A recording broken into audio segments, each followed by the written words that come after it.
I've got a great business plan, but I just can't get the business going. It's been several months since you've completed back-breaking and brain-busting hours putting together your business plan. You figured that with a clear strategy, milestones, and discipline, your business would begin to show some signs of growth. The pile of bills keep getting higher. You're committed to your business, and you've been managing your sales pipeline with unmatched devotion. Networking, don't even mention it. You've spent half the time allocated for operations at networking events, and you've been pounding the pavement for sales. Still, sales have only just begun to trickle in. Perhaps you have not yet made a sale, or sales is stuck below the break even point long past the forecasted break even date. If this story sounds familiar, I've got news for you. All is not lost. Hold on to your dream. But before you listen to another word, please go and grab the business plan that you prepared as a foolproof guide for implementing your strategy.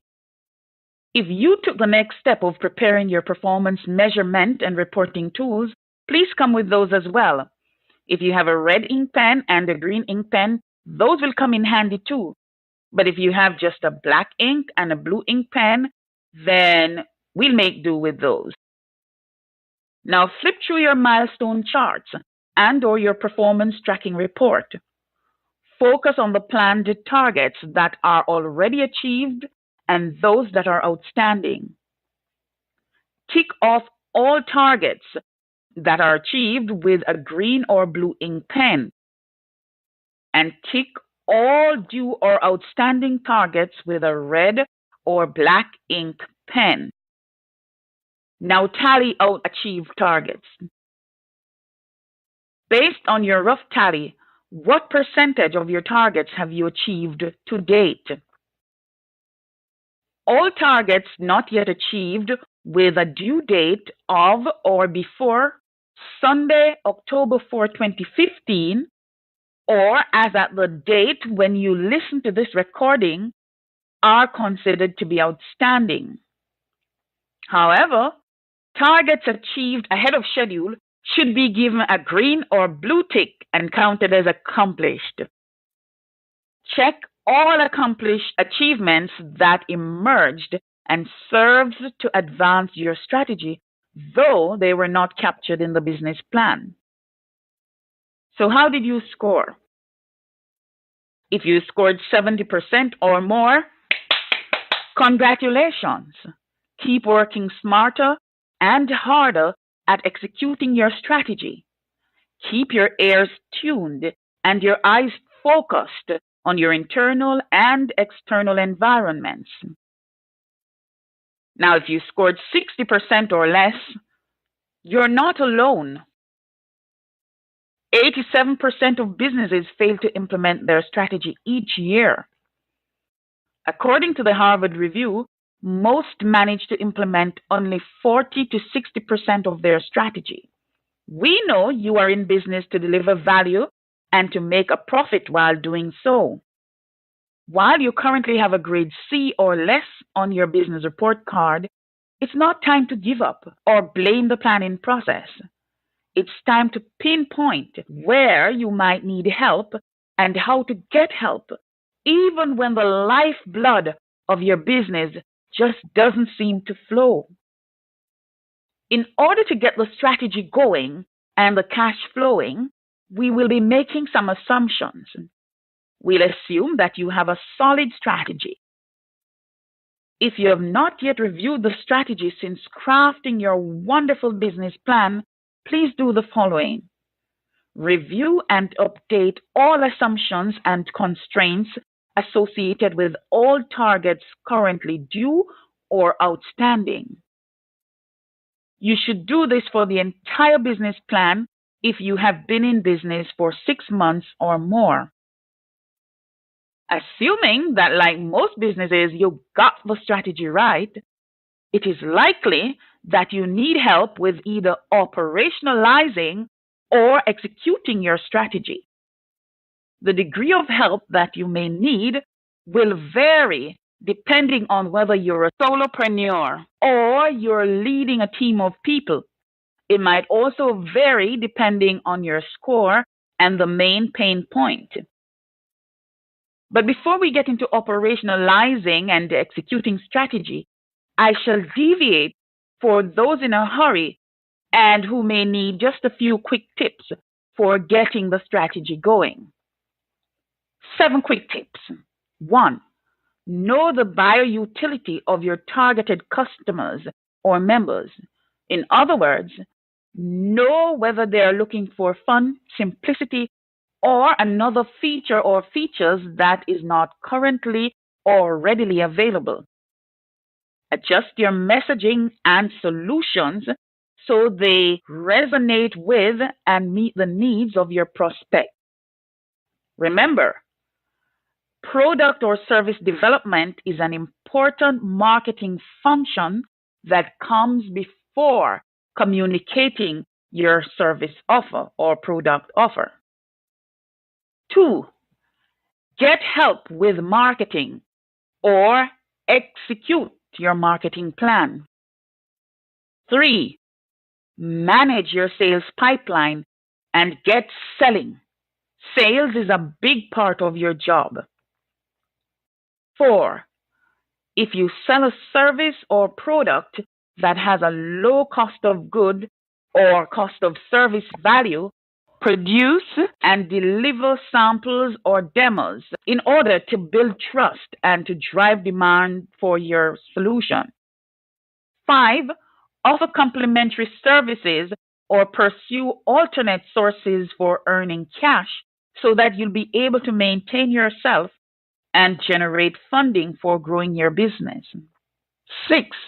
If you need to build your business resume or portfolio, that is, you need experience as a provider of a service in the capacity of a business, you should offer your services at pro bono rates or barter them to other entities.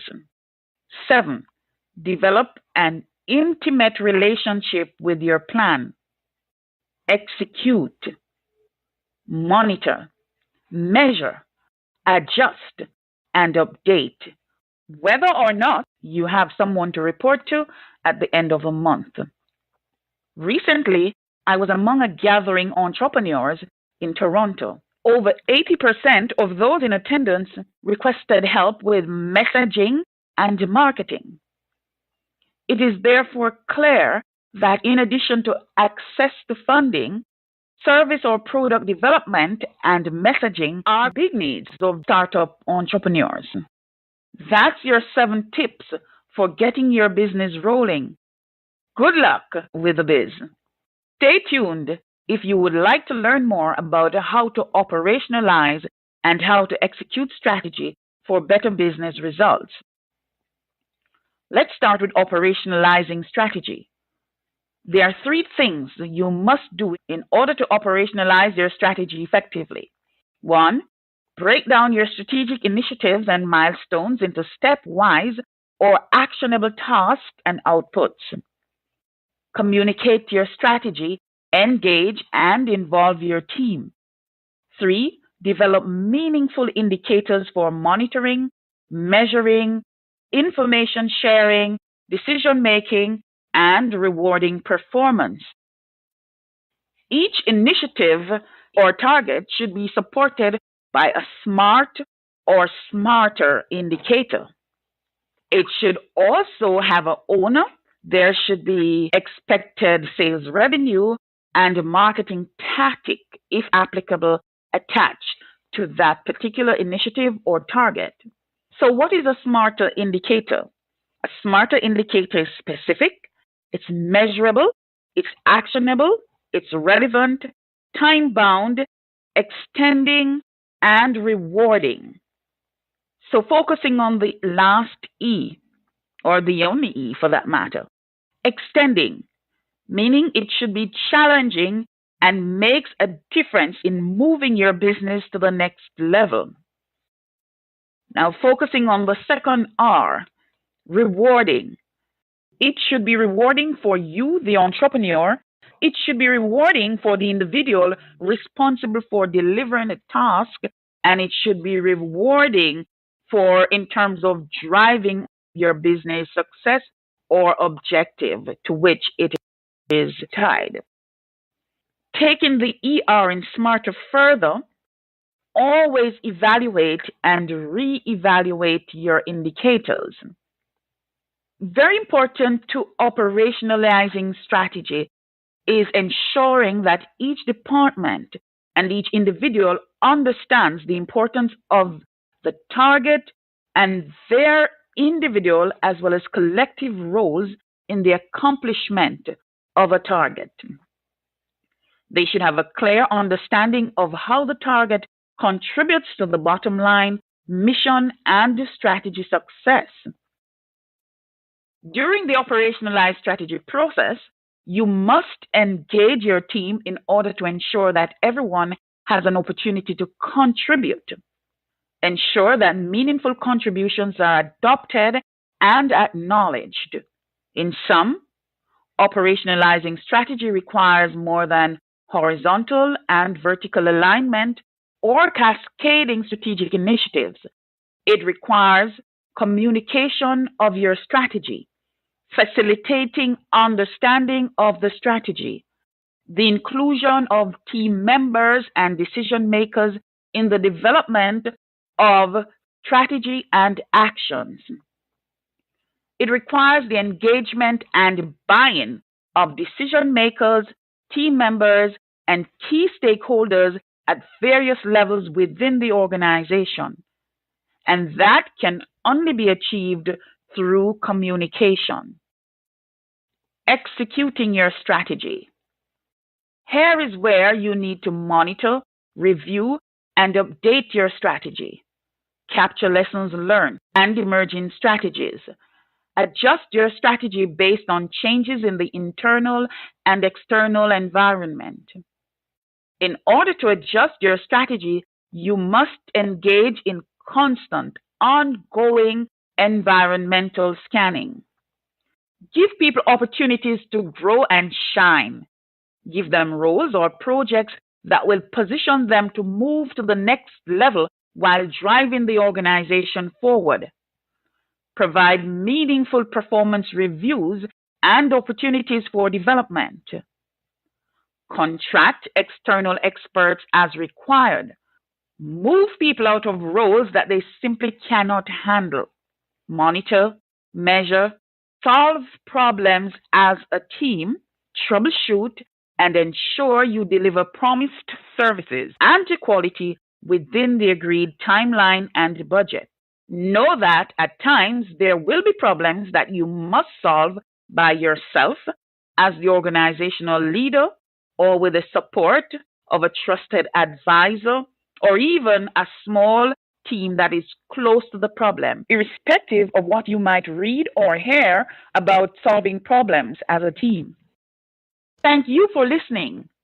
Let us know if you found the tips or exercise useful by posting your comments below. Share additional tips by the comments feature here on Facebook. Click the Contact Us button above to request a free hour of consultation should you have additional questions or need for help with the exercise above. Thank you again for listening. I am Megan Scott of Magate Wildhorse.